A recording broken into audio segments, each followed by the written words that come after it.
Welcome to part 8 of this series, trying to locate the sons of Noah and where they really went to.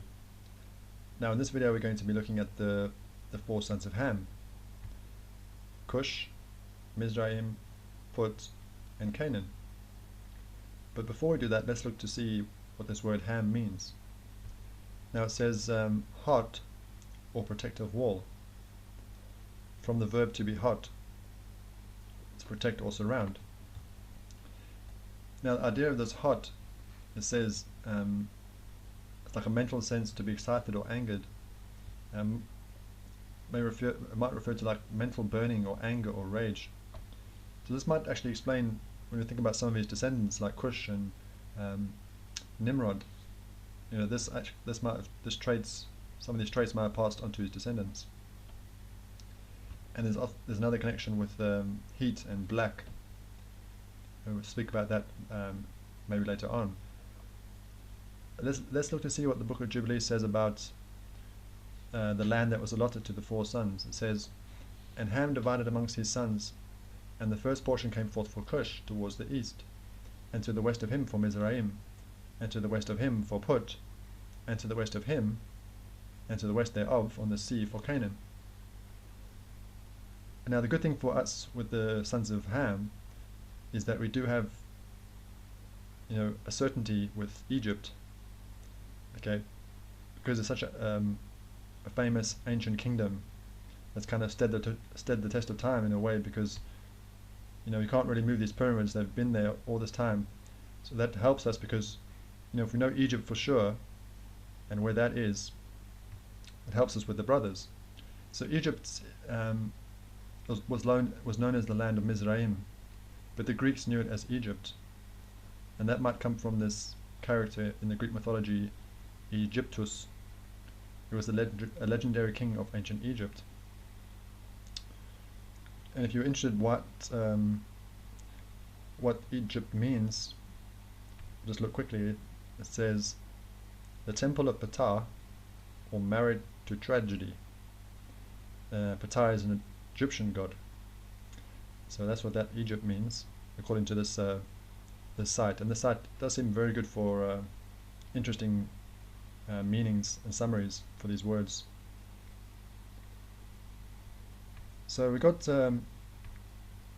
Mizraim in this land here, and it says that his brother Cush will be towards the east of Mizraim. So I should be expecting to see Cushites to the east of Egypt. And then it says his brother Put will be to the west. Okay, and that's Libya. So the land of Libya is connected to Put. And then it says that to the west of Put we should be expecting to find Canaan. Okay, so Canaan was supposed to be living towards the west of Put. And it also said towards the sea, so maybe all the way to the sea, to the coast of the sea. Now, what I want to do is I want to read you a small part of the Jubilees about Canaan, because in the Bible it doesn't really explain, you know, why the Canaanites were in the Promised Land in the first place. You know, why were they there? And the book of Jubilees gives us an explanation. Let me read this to you, this small part. It says, "And Ham and his sons went into the land which he was to occupy, which he acquired as his portion in the land of the south. And Canaan saw the land of Lebanon to the river of Egypt, that it was very good. And he went not into the land of his inheritance to the west, that is to the sea. And he dwelt in the land of Lebanon, eastward and westward from the border of Jordan, and from the border of the sea. And Ham his father, and Cush and Mizraim his brothers, said unto him, Thou art settled in a land which is not thine, and which did not fall to us by lot. Do not do so, for if thou dost do so, thou and thy sons will fall in the land, and be accursed through sedition. For by sedition ye have settled, and by sedition will thy children fall, and they shall be rooted out forever." Now this is interesting because Canaan is seeing this land of Shem, that is very good, and rather went into the land of Shem than go into where, you know, the land that he was allotted. And then it says, no, you mustn't do this. His family is saying, don't do this, because you'll be accursed, because of the oath that they made is, as you look, the oath in the presence of the holy judge, and in the presence of Noah, their father. But he didn't listen, he didn't hearken, and he dwelt in the land of Shem. So this gives us an explanation why the Canaanites were in the Holy Land, and then why Israel, when Moses and the Israelites came out of Egypt in the Exodus, why they then had to fight the Canaanite tribes to inherit the land, the Promised Land. So I just thought that was nice, possibly supplementing the Bible to give us that explanation. So if we look at the map, Canaan was supposed to dwell to the west of his brother Put, but he chose to rather dwell in the land of Shem, and it describes it as a good land. And that's obviously the whole point of the series is, where are all these places and where is the Holy Land? And we've spoken about, what do we think is a good land, a promised land, a spacious land? Where did Canaan go? We've been looking in this region. Maybe you saw this region was very good. And we'll keep investigating to see what we can find. Now, we can see that locating the sons of Ham is a little bit more straightforward than the sons of Shem. But I just want to look at this thing I said we'll come back to, which was about Ham and black. It says here, look, the Egyptians themselves named their country Keme, or Kemet, meaning the black land.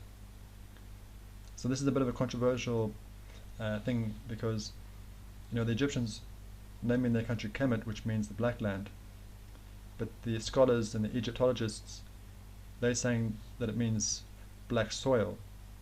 Okay, that the Egyptians were using this word Kemet, but it means black soil, not black people. So I don't want to go too much into this. I think there's something that you would have to look into yourself and decide for yourself how you feel about it. But if we just think about Cush, son of Ham, in the Bible, Cush is used interchangeably with Ethiopia, the word Ethiopia, and Ethiopia is a Greek word which means burned face or burned faces. So that's how the Greeks describe the Cushites, burnt faces, obviously describing them as a black people.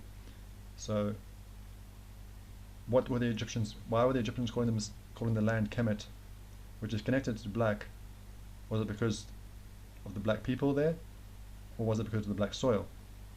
So I'll let you decide for yourself, what you think as you investigate and look into these things. Maybe you've already made up your mind. Now I also want to just look at, before we finish this video, we know there's a connection with Ham to Africa, that Ham throughout the ages, especially with biblical scholarship, Ham has been connected to Africa. But we mustn't just generalize and just think Ham for Africa, because I also want to show you a few other things. Remembering now this, where was that part here? That this Kemet is connected to Ham and the Hamites. Okay, because there's some interesting things. I saw these people, these Cam people, or the Kampa people, the Cams, and they live in southern Vietnam.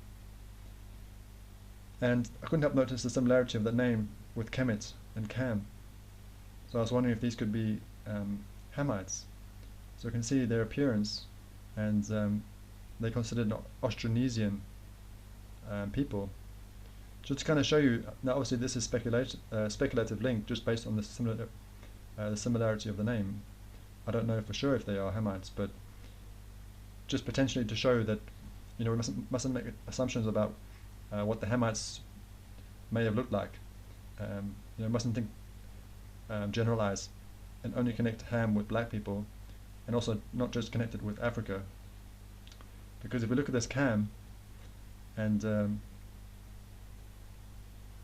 where they live in this region of Vietnam is very close to Cambodia. You see, Cambodia. So I was wondering whether this, because you've got the Cams that are living very nearby, it's Cam people, and then you've got Cambodia, I was wondering whether this first part of this word Cam could be connected to Kemet and Ham. So I'm not sure if that's too much of a speculation, but just interesting that you've got the Cams nearby. And then we've also got this region known as Cam in the region of Tibet. One of these provinces of Tibet is known as Cam, very similar to Kemet. So I'm just thinking about the Book of Jubilees when it says that the Kushites would go towards the east, and we said that we might expect to see the Kushites going towards the east of Mizraim, his brother, which is Egypt. But then we've also got the Hindu Kush. Okay, we've got this Hindu Kush mountain range. And obviously many scholars have wondered if this Hindu Kush is connected to the Kush of the Bible, because the spelling is very similar. It's just a C or a K. That's the only difference really, the C and the K. Otherwise it's almost exactly the same. And I've got a picture to show you how beautiful, stunning these mountain ranges are. But I just wanted to show you that we mustn't just think about Africa when we think about Ham. That these Hamites maybe had a big influence on the world and spreading out, to the east, far to the east, and maybe also into the west with South America and North America. But we'll see as we go and we carry on studying these sons of Ham, what more we can learn. In the next video we're going to focus in on Canaan. We're going to focus in on Canaan because with the story of Jubilee saying that Canaan went into the land that was not his, into the land of Shem, and we've been looking at the sons of Shem, and now we've got Canaan going into the land of Shem. I think we'll look at him first because that's going to shed a lot of light on this picture that we've been trying to build. So until the next video where we start the sons of Canaan, take care, and we'll see you in the next video.